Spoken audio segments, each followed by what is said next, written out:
बुद्धिदाता गणेश, आरोग्य देवता भगवान धन्वंतरी, मर्यादा पुरुषोत्तम भगवान श्री राम, योगेश्वर भगवान श्री कृष्ण, राष्ट्रबंधु राजेभाई दीक्षित आणि और अनादि अनंत स्त्री शक्ति को नमन करते हुए मैं आगे जाता हूं। स्त्री शक्ति की पूजा हल्दी और कुमकुम से होती है, लेकिन अक्सर आजकल की युवती हल्दी और कुमकुम लगाने में थोड़ी सी शर्म महसूस करती है।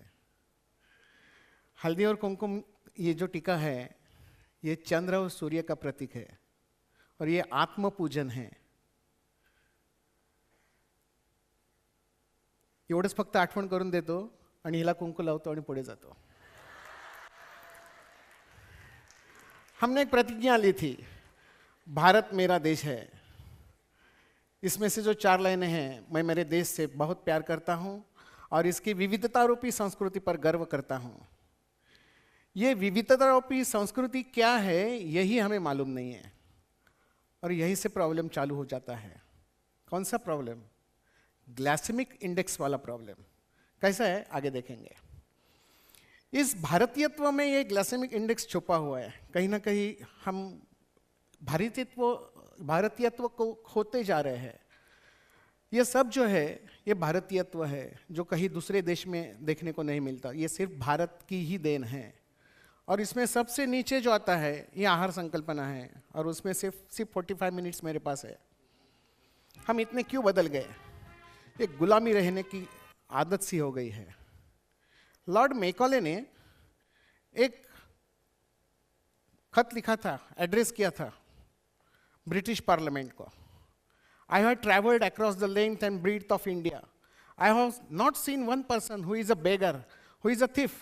Such wealth I have seen in this country, such high moral values, people of such caliber that I do not think we would ever conquer this country unless we break the very backbone of this nation, which is her spiritual and cultural heritage. And therefore, I propose that we replace her old and ancient education system, her culture, for if the Indians think that all that is foreign and English is good and greater than their own, they will lose their self-esteem, their native culture, and they will become what we want them, a truly dominated nation. भाई और बहनों, ये बहुत चिंता का विषय है ऐसा मुझे लगता है। और इसी गुलामी में हमने हमारी आज़ादी खो दी है। हम आज़ाद नहीं हैं, हम गुलाम हैं पाश्चात्य विचारों प्रभावों से। इसका मेडिकल फील्ड पर जो असर हो रहा है ना, उसकी बात हम अगले 45 मिनट से करेंगे। सुबह से लेकर रात तक पाश्चात्य तंत्र को अपनाकर सच्चे भारतीय आरोग्य को हमने गंवाया है। आपको ऐसा नहीं लगता? ये जो ग्लाइसेमिक इंडेक्स है, ये ब्लड शुगर है, ये थायराइड की लेवल्स है, ये ब्लड प्रेशर की नॉर्मल वैल्यूज है, ये सब वाग्भट जी ने लिखी है, चरक में लिखी है, सुश्रुत ने बताइए? नहीं है।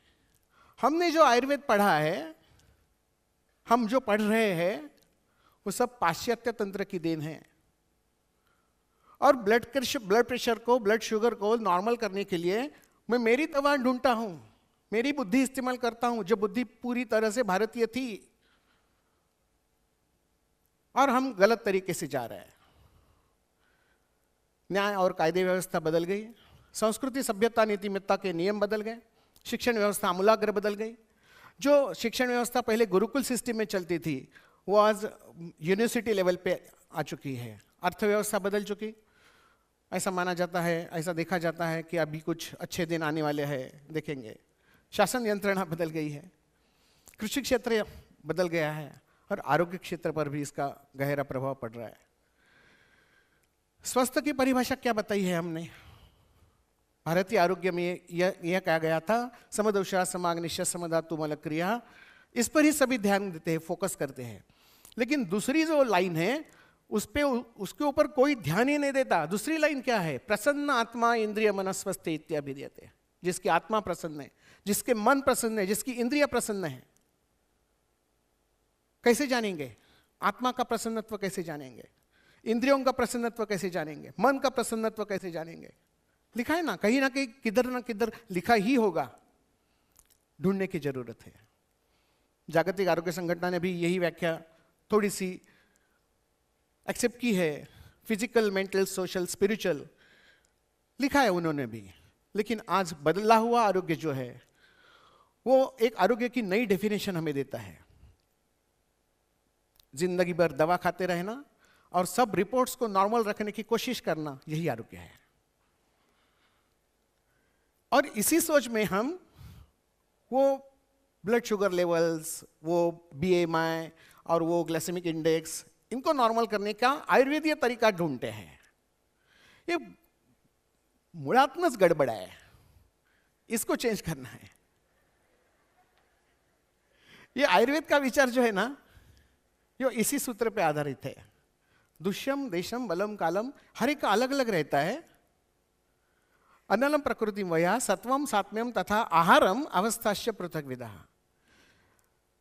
ये इसी पर इसके ये 10 पॉइंट जो बताए है उसमें आहार भी एक है, मन है, सात्म्य असात्म्यता है, देश विचार है, इसके ऊपर कोई ध्यान ही नहीं देता।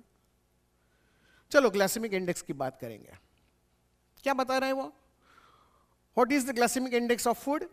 The glycemic index is a scale that ranks carbohydrate-rich foods by how much they raise blood glucose levels compared to a standard food. और standard food कौन सा है? The standard food is glucose और white bread. ये सब जो झमेला है ये सिर्फ ब्रेड के ऊपर है और शुगर के ऊपर है, ग्लूकोज के ऊपर है। जिनके और हमारा आहार वर्ग क्या है? आहार वर्ग बोला है सब तरह के खाद्य पदार्थ, भोज्य, चोष्य, लेह्य और पेय, ये आहार वर्ग है हमारा। इसमें सिर्फ ब्रेड है, इसमें सिर्फ मांस वर्ग है, इसमें सिर्फ दुग्ध वर्ग है, सब चीजें यही पे आती है। इन्होंने जो तरीके ढूंढ निकाले हैं ये उनके आधारभूत है, जिनका आहार सिर्फ ब्रेड और मांस ही है। ब्रेड के अंदर मांस या मांस के बाहर ब्रेड, खत्म। उनके यहां आहार की सिस्टम डेवलप ही नहीं हुई अभी, वो बच्चे हैं अभी। और हम उनकी धारणाओं पे चलते हैं कि ये ग्लाइसेमिक इंडेक्स इतना ऐसा होना चाहिए, इतना ऐसा होना चाहिए। हमारे आहार का अंतिम ध्येय क्या है? लक्ष्य क्या होना चाहिए? ऊर्जा, चैतन्य, समाधान, आनंद, जिसको सच्चिता आनंद बोलते हैं। ये एंड प्रोडक्ट है ना आहार का, इसके ऊपर हम ध्यान ही नहीं। स्टेज मधला जरा लाईट लावता येईल? जरा फोकस मोठा करा, मला समजेल, चेहरे समजतील कोण कोण झोपते ते। बैलेंस डाइट क्या कहा है उन्होंने? कहा है चौरस आहार, proteins, vitamins, carbohydrates, fats, calories. और हमारा आहार कैसा है? षड्रस युक्त आहार बोला है। उनका चौरस है, हमारा षड्रस है। मीठा है, खट्टा है, नमकीन है, तीखा है, कड़वा है, कसैला है। इनको बैलेंस करना चाहिए। और ये बैलेंस यदि हो गया तो ये प्रोटीन्स, विटामिन्स अपने आप बैलेंस हो जाते हैं। कैसे? तो हम देखेंगे। वो कहते हैं कि हाई GI इंडेक्स इन चीजों में रहता है, इन चीजों में रहता है, मीडियम इन चीज में रहता है, लो GI इनमें रहता है। वो उनको लखलाभ होवे। हाई उसका मतलब 70 के ऊपर, 69 के ऊपर। बीच वाला जो है वो 56 to 69 और लो जो है वो 56। ये सब आंकड़ों का खेल है। 80, 120, 120, 80, ये सब अबव 70, BMI इतना ही 25 होना चाहिए। ये सब आंकड़ों का खेल है। हमारे यहाँ आंकड़े कहाँ लगाते हैं? मटका खेलता ना आंकड़े लाते हैं। यदि शुगर मेरी 120 की 121 हो गई तो मैं हाई शुगर लेवल में जा रहा हूं और मुझे दवा की जरूरत पड़ेगी। लेकिन ऐसा आयुर्वेद में कहा नहीं है। अवस्थाश्य पृथक विधा, ये हमारी खासियत है। ये इनके चार्ट जो है, ये चार्ट भी भरोसेमंद है कि नहीं, ये भी मुझे थोड़ा कंफ्यूज हूं मैं। ये इधर लिखा है पिज्जा का GI 33 है, लेकिन वो पिज्जा चीज बस्ट वाला होगा तो अलग हुआ। ये सब ये जो है ना, ये उन्होंने ग्लूकोज लेवल और ब्रेड के ऊपर निर्धारित किया है। जैसे हमने एसिड और अल्कली का बेस पानी माना है, पीएच उसकी, और उससे ज्यादा तो एसिडिक, नीचे तो अल्कलाइन, ये ऐसा है। एक वाटी राइस में 6 ग्राम प्रोटीन्स, एक रोटी में 11 ग्राम्स प्रोटीन्स, एक वाटी दाल में 20 या 22 ग्राम्स प्रोटीन्स, ये सब जो है ये हर एक का अलग अलग अलग मिलता है। चावल लो, चावल के हमारे 40 प्रकार मिलते हैं भारत में, कम ही बोला मैंने शायद। 60 साल गुणधर्म अलग रहेंगे, 2 बरस पुराना चावल गुणधर्म अलग रहेंगे, नया चावल गुणधर्म अलग रहेंगे, भून के किया हुआ चावल का जो राइस है वो अलग रहेगा। ये सब जो है वो इट डिपेंड रहते हैं, उसका एक कोई आधारभूत फॉर्मूला नहीं है। उन्होंने जो लिखा है वो उनकी शास्त्र के आधार पे किया है। शास्त्र शास्त्र है, इसकी तुलना दूसरे शास्त्र के साथ कभी नहीं करनी चाहिए। एक शास्त्र के नियम दूसरे शास्त्र को कभी नहीं खरे उतरते। इसका मतलब है कि जीआई इंडेक्स उनके लिए है, हमारे लिए हमारी सोच, हमारी धारणाएं आयुर्वेदीय पद्धति की होनी चाहिए। तो क्या है ये धारणाएं? आहार का आयुर्वेदीय दृष्टिकोण क्या है, कैसा है? इंडियन बैलेंस डाइट जिसको बोलते हैं, उपनिषद में ऐसा कहा गया है कि अन्न यही ब्रह्म स्वरूप है। जैसा ब्रह्मांड ब्रह्म में से उत्पन्न हो गया, ब्रह्म ही ब्रह्मांड है और ब्रह्म में ही विलीन हो जाता है, वैसा ही आहार है। औषधिभूतम् अन्नम, अन्नात् पुरुषः, अन्नात् भूतानि जायन्ते, जातानि अन्नेन वर्धन्ते, अन्नम भूतानां श्रेष्ठम, अन्नम ब्रह्म इति व्यजानात्, अन्नम न निंद्यात्। ये सब हमारे उपनिषदों में लिखा है, हमारा अभ्यास ही नहीं है इनका। ये बैलेंस डाइट है, आयुर्वेदीय बैलेंस डाइट। हम राइट हैंड से खाते हैं, लेफ्ट हैंड से नहीं खाते, 2 हाथों से नहीं ना खाते, चाकू छुरी कुराड़ी कोई ऐसा लेकर नहीं खाते, सिर्फ एक हाथ से खाते हैं। और एक हाथ से खाते हैं तो जो ये परोसा हुआ पान है, राइस प्लेट है, ये सिर्फ राइस प्लेट बोली जाती है, उसमें सिर्फ राइस नहीं रहता, 6 व्यंजन उसमें आते हैं। दाल चावल है, मीठा पदार्थ है, खीर है, लड्डू है, पूरन पोली है, कचौरी है, करी है, सब्जी है, छाछ है, तेल या घी परोसी हुई रोटी है, ऊपर से लिया हुआ तेल है, तेल में भुना हुआ अलग रहता है, ऊपर से लिया हुआ अलग रहता है। ये लेफ्ट हैंड में क्या क्या रहता है? नमक रहता है, अचार रहता है, चटनी रहती है, कोशिम्बीर यानी सैलेड, पापड़, भजी, रायता, पानी, ये सब लेफ्ट हैंड की चीजें हैं। एक हाथ से खाते हैं, जितना चाहे उतना खाओ। और लेफ्ट हैंड जो है वो लेफ्ट हैंड से नहीं खाना है, उसको भी राइट हैंड से लेना है, वो दूर रखी हुई चीजें हैं। ज्यादा खाना है, कम खाना है, बस बात खत्म। तागड़ी लेने की जरूरत नहीं है, ग्राम मोजने की जरूरत नहीं है, जरूरत ही नहीं पड़ेगी। जितनी भूख है मधुर रस से चालू करो, मीठी चीज से चालू करो, चावल रोटी है, घी है, बीच बीच में लेफ्ट साइड पे नजर डालो, कितना लेना है, जितनी जरूरत उतना।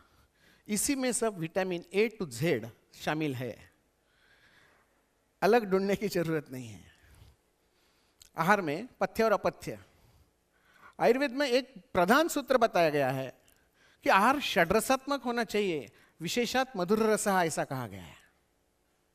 और सब उनका झमेला जो है जीआई का, वो सिर्फ मधुर रस को ऐसा एनिमी मान के, शत्रु मानकर चला है, ऐसा नहीं है। सब रस धातु से शुक्र धातु तक सभी धातुओं का पोषण सिर्फ मधुर रस पर निर्भर है, ज्यादा से ज्यादा मधुर रस, विशेषांत मधुर रस, ऐसा कहा गया है। घी नहीं खाना चाहिए, तेल नहीं खाना चाहिए, मीठा नहीं खाना चाहिए। और ये सब संप्राप्ति वात की तरफ बढ़ती जाती रही है, वो चाहे डायबिटीज रहने दो, चाहे ब्लड प्रेशर रहने दो, कौन से भी डिसीज हो। और यदि एक बार कफ प्रकृति से वात प्रकृति तक यदि रुग्ण आने लगा, वो असाध्य की तरफ जाने लगता है। वैसे इसीलिए पे ध्यान देना चाहिए कि मैं पेशेंट को परहेज बताकर उसको मैं वात प्रकोपक हेतु से भारित तो नहीं कर रहा हूं? खाना खाते वक्त मन में यदि भीति रहेगी तो सोने जैसा आहार भी माटी बन जाती है। ये खाना खाते वक्त कोई भी शक मन में होना नहीं चाहिए। हमारे यहाँ कहावत है, ये पूर्ण ब्रह्म है, पर ब्रह्म है, उसको नमस्कार करो। उसमें जो भी कम ज्यादा है वो सब भगवान देख लेगा, इसके लिए उसको नमस्कार है। अभी हो क्या गया है? डायबिटीज है, मीठा खाना बंद, पित्त बढ़ गया है, खट्टा बंद, तीखा बंद, रक्तदाब कम ज्यादा हो रहा है, नमकीन सब बंद, नमक बंद करो, अच्छा नहीं लगता इसलिए कड़वा बंद। 6 चीजों में से 5 चीज ऐसी चली गई, बच्ची तुरट यानी कसेला, उसमें तो पोषण कुछ नहीं है। जिंदगी के पहले 50 बरस कुछ मिलता नहीं था इसलिए खा नहीं सकते थे, और अब बची हुई 50 बरस में डॉक्टर ने मना कर दिया इसलिए खा नहीं सकते। ऐसे खाने से सिर्फ तनाव बढ़ता है, बाकी कुछ नहीं। खाने के बाद मुझे जो आनंद मिलना चाहिए वो आनंद मिलता ही नहीं है। ये सब हम जीआई के और ये शुगर के मामले में उसको फिट मैंने कर दिया। पाश्चात्य वैद्य उसका बेस नहीं है, इसलिए वो मैं अर्ध सत्य बताता हूँ, वो विज्ञान है, इसके ऊपर मुझे भरोसा नहीं है। हरी सब्जियां कौन सी खानी चाहिए, कौन सी नहीं खानी चाहिए, आज इतना जोर चढ़ गया है कि सब हरी सब्जियां ही खाओ। सिर्फ कोशिम्बीर 2 चम्मच थी हमारे लेफ्ट साइड में, अभी वो बीच में आ गई है और इतने बड़े बगुने में आ गई है। और क्यों? दुबला पतला होने के लिए। आयुर्वेद में बताया है, अष्टांग संग्रह में बताया है कि कितनी खानी चाहिए शाक और कैसी खानी चाहिए। स्विन्नम, निष्पीडित रसम, स्नेहाढ्यम, स्नेह यानी तेल, आढ्यम यानी बहुत, उसके ऊपर परोसकर, न अति दोषलम, ये भी थोड़ा सा दोष पैदा कर देती है। ये अष्टांग हृदय का सूत्र है। हम पेशेंट को क्या परहेज में बता रहे हैं, वो उनकी धारणाओं के ऊपर यदि हम जाने लगे तो हमारा आयुर्वेद हम भूलते ही जा रहे हैं, ऐसा समझो। सब्जियां खाकर पतला होना कितना सच कितना झूठ?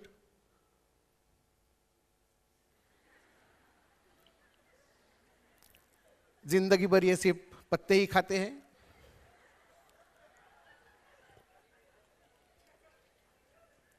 आपने देखा है किसी को दुबला पतला? मैंने तो नहीं देखा। प्योर नारियल तेल, pure coconut oil, virgin coconut oil बहुत बेस्ट मेडिसिन है, दवाओं का भंडार है। हमने कहा है वात की चिकित्सा में सबसे पहले स्नेह द्रव्य आता है, स्नेहा स्वेदा औषधनम मृदु, ऐसा कहा गया है। ये स्नेह वर्जित आहार कहां से आया? इतनी खूब तरह से बताया है कि वात शमन के लिए स्नेह की मात्रा प्रचुर होनी चाहिए। 24 विचारणा कही गई है हमारे यहां। किसी भी तरह जाओ, लेकिन पेशेंट के अंदर पेट में घी, तेल, वसा, मज्जा जाना ही चाहिए। यहां ग्लाइसेमिक इंडेक्स कहां गया बीच में? किधर भी नहीं है। कोकोनट ऑयल, एक बार ऐसे वो कहते थे कि अनहेल्दी सैचुरेटेड फैट, और आज वो कह रहे हैं healthiest oil on the planet, वो मान्य कर रहे हैं। ये धारणा हमारी है। यदि हमारा खाना ही बैलेंस है तो बाहर से दवा और विटामिन की जरूरत ही नहीं है। इसी में सब है, हमारे खाने में ही सब vitamin A, B, C, D सब है। उनका जो झमेला है वो सिर्फ विटामिन एम के लिए है, बाकी कुछ नहीं। ये सब बैलेंस करने के लिए हमारे यहाँ उपवास भी कहे गए हैं। पाश्चात्य संस्कृति में आपने कभी उपवास रखते हुए देखे? कहीं नहीं। हमारे उपवास के इतने प्रकार है, एक भुक्त है, एक वाड़ी है, एक फलाहार है, निराहार है, शिवरात्रि का उपवास अलग रहता है, नवरात्रि का उपवास अलग रहता है, चातुर्मास का उपवास अलग रहता है, श्रावण मास का उपवास अलग रहता है। ये सब उपवास जो है वो आपको ग्लाइसेमिक इंडेक्स को पूरे बरस के बैलेंस करने के लिए है। सोचो आप इसके ऊपर। और इसीलिए ये उपवास